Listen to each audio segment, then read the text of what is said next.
एक्सप्रेसवेला आडोशी बोगदा या ठिकाणी प्रोपिलिन गॅसचा जो टँकर पलटी झालेला आहे, तर त्या अनुषंगानं त्यातून गॅसेसचं लिकेजचं प्रमाण वाढलेलं आहे आणि त्याकरता मुंबई लेन पूर्णपणे बंद करण्यात आली आणि त्यामुळं वाहतूक कोंडी झालेली आहे.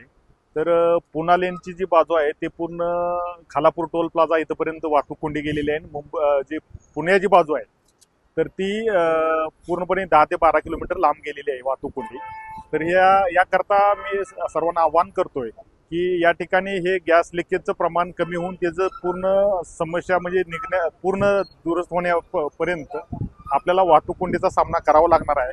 याकरता मुंबईला जाणारी जी पुण्याहून जी वाहतूक आहे ती जर तामिनी घाट मार्गे जर मुंबई आणि त्याचसोबत इकडून कर्जत मार्गे थोडक्यात जर मुंबईला ठाणेकडे जर वाहतूक चालू केली तर निश्चितपणे त्याचा फायदा होणार आहे आणि शक्यतो या ठिकाणी वाहतूक कोंडी आणखी थोडे तास चालण्याची शक्यता आहे. NDRF टीम आणि त्यानंतर इथं जे अपघातग्रस्तांच्या मदतीसाठी जी टीम आणि त्यासोबत BPCL टीम, हे तिन्ही टीम या ठिकाणी कार्यरत आहेत. त्यांच्याकडनं शर्थीचे प्रयत्न चालू आहेत.